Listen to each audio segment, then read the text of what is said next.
Hello, everybody. Welcome back to Newcastle Fans TV. October is going to be very, very busy for a Newcastle United supporter. And me, Lee, and Liam are all here to talk about Newcastle United's fixtures in the Premier League.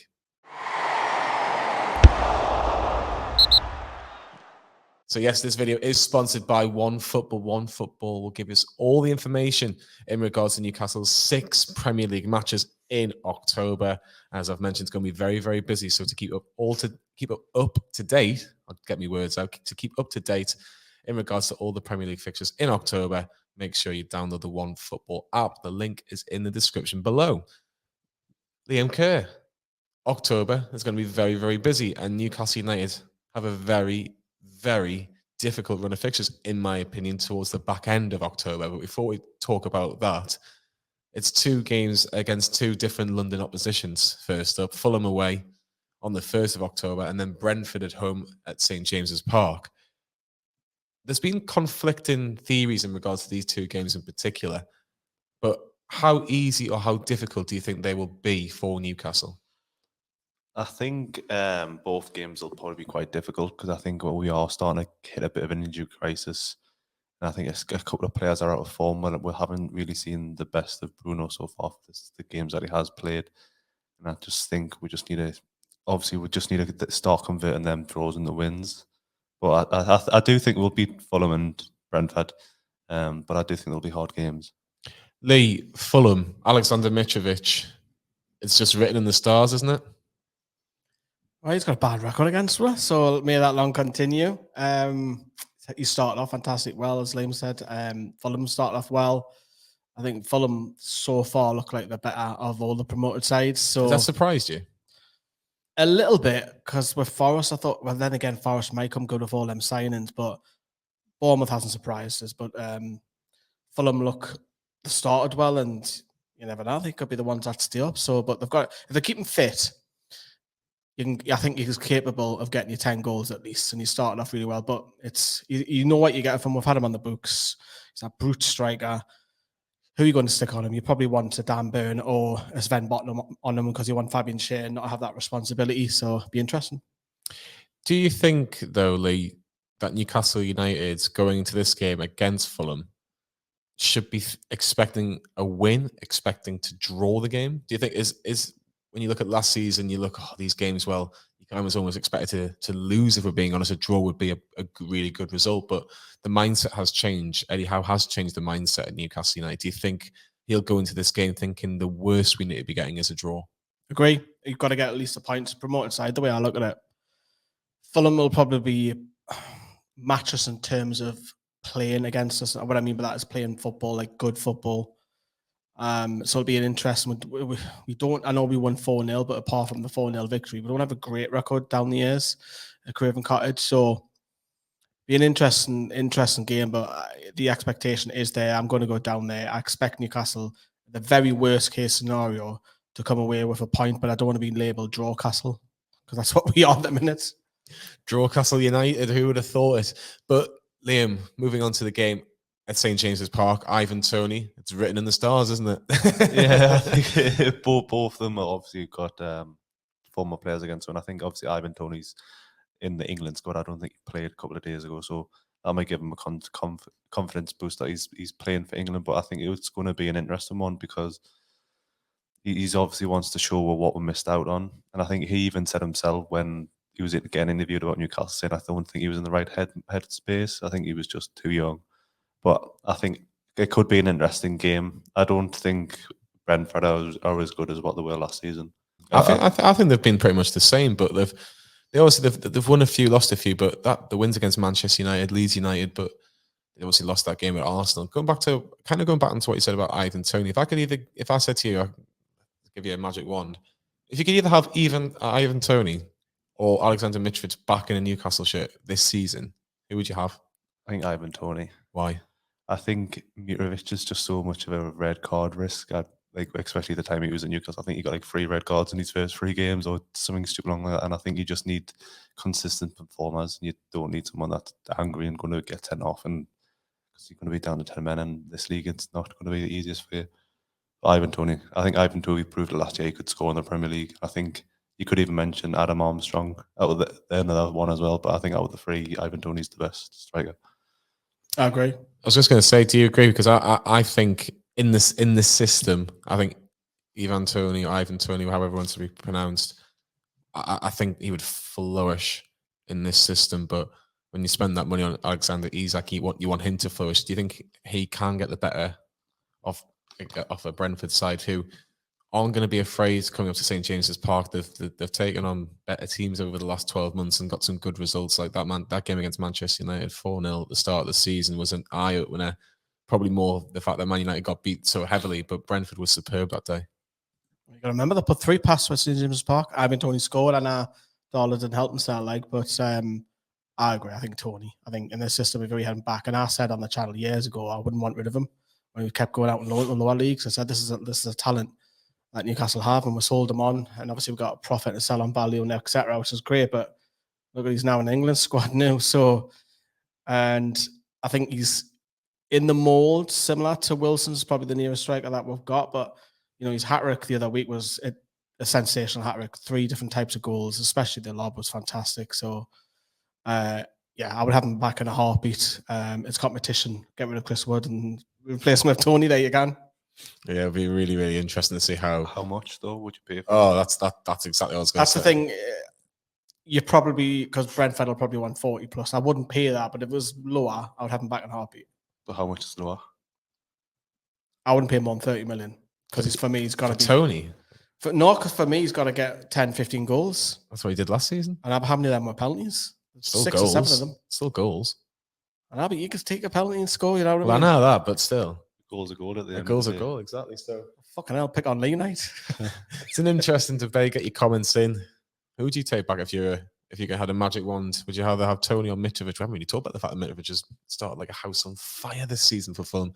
But after Brentford's 3 games in a week for Eddie Howe's side, and that starts at Old Trafford. Manchester United versus Newcastle. Man United have got a tremendous record against Newcastle in the Premier League at Old Trafford. Newcastle have only beaten them once, and I was there, and that's why I know that start. Johan Kebab, if you remember correctly. No, it was the free kick was at St James's, but Johan Kebab. Remember, it was the Brazil strip. Brazil strip. Honestly, mint away day. But Liam, the record doesn't give me any confidence that Newcastle can get anything against Manchester United, but Europa League for Man United 3 days beforehand, it's an ideal time to play them. You'd like to think that Newcastle can go in there and be competitive and maybe spring a surprise. Yeah, and I think if you look at the 2 games against City and Man City and Liverpool, we're on par with both teams, I would say. I think it was a very competitive game, so I think they're a lot better than Man United, so I think we could potentially even do them over. But then Man United are so hot and cold, as they either like amazingly good or they're just like absolutely poor. So hopefully, with obviously playing in the Europa League, they're all going to be that good and don't want to compete with her. The fact that Man United have got 2 Premier League games before Newcastle, but they have got Europa League games. I know this squad's used to playing 2 games a week, Lee, but is it the perfect time to play them regardless of what sort of form they're in Premier League-wise because of that Europa League fixture 3 days before? I don't know. Is the honest answer, because got an awful record at Old Trafford. Shoes off if you love the tune, is what we'll sing. Remember just being 2-0 up and throwing it away. Alexis Sanchez, he was shy for Man U and still comes up with the winner. Look, if you give us a point for that one, that's where I'll take a point right now. I think Man United are... Draw Castle getting another draw? No, because I think you would accept a point, because I think Man United are getting better. They had a horrendous first couple of 2-3 games. And I expect Ronaldo to probably be now starting games along with his high pressing, because I think Ten Hag likes that in his system. And obviously Martinez got a lot of stick at the centre-back and he's starting to come good. So, and obviously... the new left backs keeping Luke Shaw out, so it'll be a tough afternoon, that one. I expect that one to be really hard, and I'll take a point of both arms, but I expect Newcastle to go down on that one. I really do. I hope you don't, because I'm. No, don't get me wrong. I hope it is. It's just a record, and it's just intimidating for some players, isn't it? Yeah, definitely be interesting to see if Martin Dubravka gets a good reception on the bench. That's if he's even fit. Or if he's fit, yeah, be interesting to see. Might get a video on that near the time. Lee, I'm going to go back to you because I know you like a controversial opinion or a controversial statement. Is Everton at home the easiest game on paper in those October fixtures? Ooh, so we've got what? Fulham. Is Brentford away? Brentford's at home. Brentford will be more open. Is Everton at home the easiest game on paper for Newcastle Aye. in October? You know, I mean, I looked at on the fence. It depends if a certain keeper plays, in my opinion. I've got a love-hate relationship with Evertonians, as you know. I get griefed, and I always give it out as well. Woodison Park, because I hate that ground. I know it's in St James's, but I'm not looking forward. The quicker they move, the quicker the better, or they get relegated, whatever. I'll accept both, but on paper, yes, but it's tough. I'll say Brentford's close, though. Do you agree with Lee? Yeah, I think Everton's probably the easiest one out of that so far. Why do you think that? Because I think if Pickford plays, he just bottles it every time he plays with him, and he always drops a clanger. And I think he gets too invested in the game. So I think that's probably one of the reasons why, because you sort of kind of make mistakes as a goalkeeper, and he does it quite often playing for it. I think Lampard will take a point if you give him it. Don't think Thomas Frank will want that. Thomas Frank will want to come and play against her and attack her. Brentford's probably more ideal if you Eddie Howe, but Everton, like Lee says, I think you look at that and you go, Lampard will be expecting Newcastle to come at them, and they'll want to try and get on the counter attack with Anthony Gordon, who was heavily linked with Newcastle in the summer as well. So that'd be really, really interesting as well to see what happens there. But I expect Newcastle to win that game. I do. I know we haven't got the best record against Everton. It's a bit hit and miss at home, but I expect this Newcastle team to beat Everton, which shows how confident I'm thinking anyway. But that busy week, Liam, ends with a long trip that Lee Lawler will be making to White Hart Lane, or the new Tottenham Hotspur Stadium, depending on how old you are. But one win, one draw, one defeat at the new Tottenham Stadium. You know, we've seen pretty much everything from a Newcastle perspective. We've seen Joe Linton score, Andy Carroll win a blatant penalty, and then me making a little trip to see us get beat 5-1. But it's probably I think this is the toughest game on paper. I really do. We have Spurs away with Antonio Conte, with the attacking threat they have in terms of Kane, Son, Kulusevski, Richarlison. I'll take a point at that one. Yeah, I think that is probably the hardest game out of October. I think Spurs have started really well this season. I think if we get a point in, we don't get battered, it'll be probably a bonus for us. But then in hindsight, should we not be thinking we should just be going against these teams trying to win, instead of just saying we need a point against this time, you would take a point against this team. Arguably, we're looking top six. You could be saying you could go top six this season, but we're not going to go top six with draws. It's an interesting one, these Spurs, because I think some will consider Spurs in the title race this season. And if that's the case, away at Tottenham doesn't get much harder. I wouldn't say it's on par with the Man City away, but they're not that many levels below them now, are they? Well, Son's just came out of form, so he's heavily criticised. Oh, you can't score a goal. Comes off the bench. See you later, I'll score a hat-trick. Harry Kane loves a goal against us as well. That's the one where if you're a betting man, you probably say Spurs might put 2 or 3 past her. 5-1 battering. Obviously, you enjoyed that last season, didn't you, Johnny? Oh, yes. But we had a good times. We had a nice day out when it was a 1-0 win. That was amazing. I expect we'll get beat on that game, in all honesty. I don't if it's a bonus point, I expect Spurs to put 2 or 3 past and just put that aside, because they're great going forward. I think they're a little bit of a different animal under Conte. I think they're getting there to the team that they were under Poch. So it'll be interesting to see where Spurs are at the end of the season, if they come above Arsenal or not. Can Newcastle exploit any little weakness in this Tottenham side? Because I still think defensively Spurs are still a little bit open, and I'm thinking if Alexander Isak, Callum Wilson, St. Max, Bruno are playing, maybe Bruno in a more attacking role, which has been mentioned. I still think if we've got those sort of players rather than your Jacob Murphys, Ryan Frasers, Miguel Almirons, we could potentially cause a slight surprise, but they're going to have to be on their best, and Spurs are going to have to be slightly off it.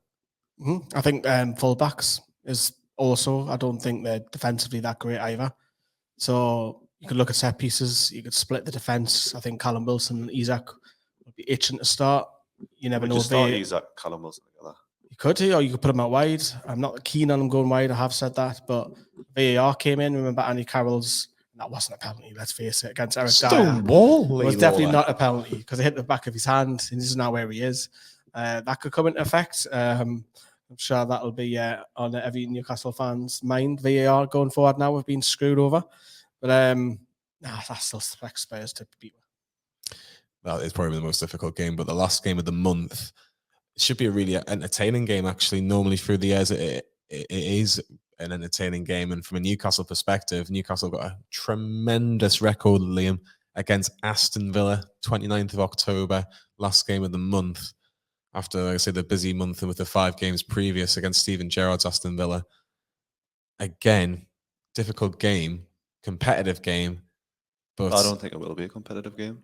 Why would you say that? I think if you look at Gerrard's record, I think someone said it was just as bad as Steve Bruce's when he was at Aston Villa, and I don't think Gerrard's. You could arguably say he's only won like 3 out of 15 or something, hasn't he? Yeah, but I think the Villa owners are going to give him time. I just get that feeling that they're going to stick with him for the season. But obviously, they're shopping in the same sort of pool of players, Lee, that we've been. Is it at home?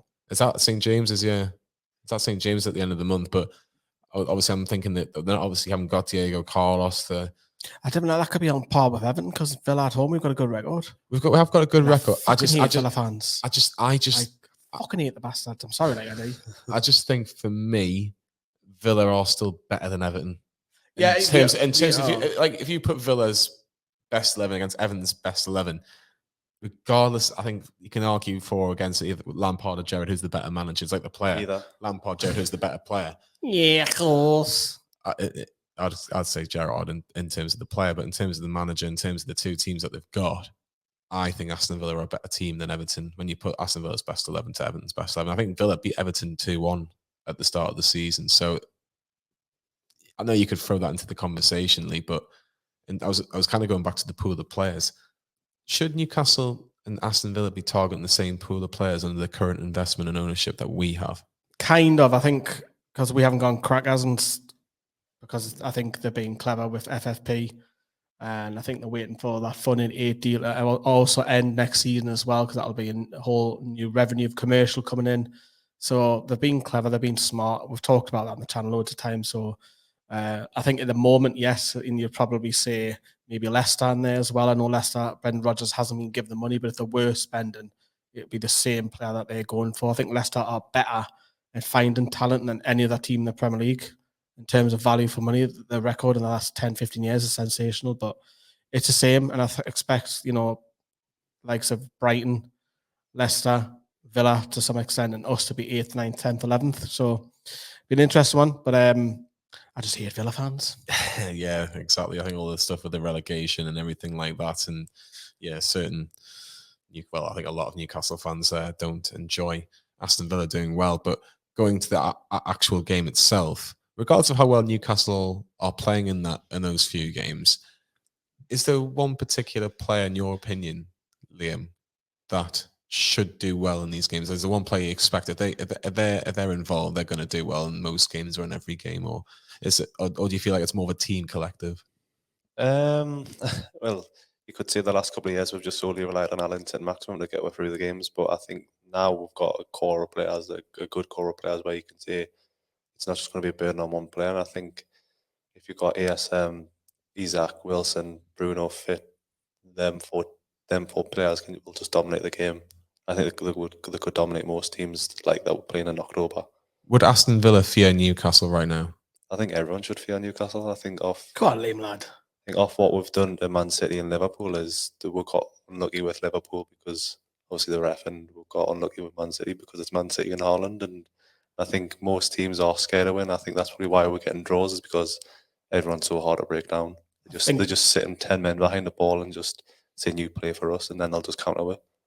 I think what's also is that expect a lot of rotation, because there's that many games. We might be surprised again, like, Lascelles is back in the lineup again. Oh, is such and such is in the lineup. Why is Sean starting over Bruno? You might say that because there's so many games.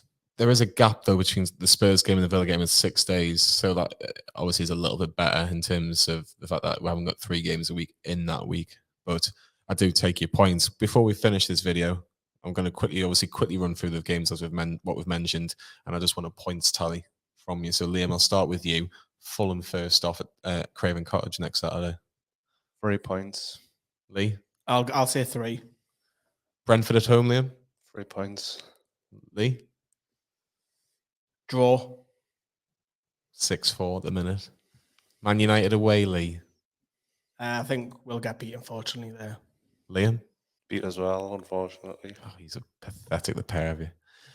Liam, I'll let you continue with Everton. 3 points again. So that's 9 out of 12. I think we'll beat Everton. And that's 7 out of 12. Spurs? I think we'll get beat out Spurs. Draw. Ooh, Liam with these big bollocks on the table saying we're going to get a draw at Tottenham. Well, we'll soon find out. You know, it's easy saying this in hindsight. Finally, Liam, Villa at home. Win. That's 13 points that Liam's gone with and you're going with. I'll say a draw. I just think we won't. 8 points. I just don't think that we'll win all the games that we expect to. I think there will be a little bit of a slip somewhere. What we could do, you probably could see just Newcastle being Newcastle is we'll beat Man U and Spurs, and then we'll lose to teams like Everton. The teams that we said would 8 points, I'll be happy. Yeah, that's what I mean. As long as we get like a good over 10 points out of these 5 games, I think we'll be laughing. That's 6 games, so I hope we'll get over 10 points. Yeah, for sure. So 8 points from Lee, 13 points from Liam. Is it somewhere in the middle? I don't know. It's going to be interesting. I want to hear your comments, your thoughts. What is the easiest game? Is Everton at home the easiest game on paper? I think someone's sitting on the fence with us 3 here. Oh, you want my predictions? Oh, yeah. I think we get a draw against Fulham. I think we beat Brentford. I think we draw against Man United because of the fact the Europa League, and that is, I don't know if they're at home or away, so I'll say a draw. I think we'll beat Everton. I think we'll lose against Spurs.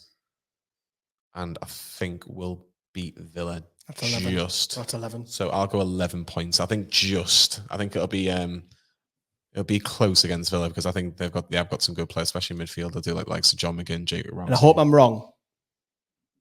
That's what I will say.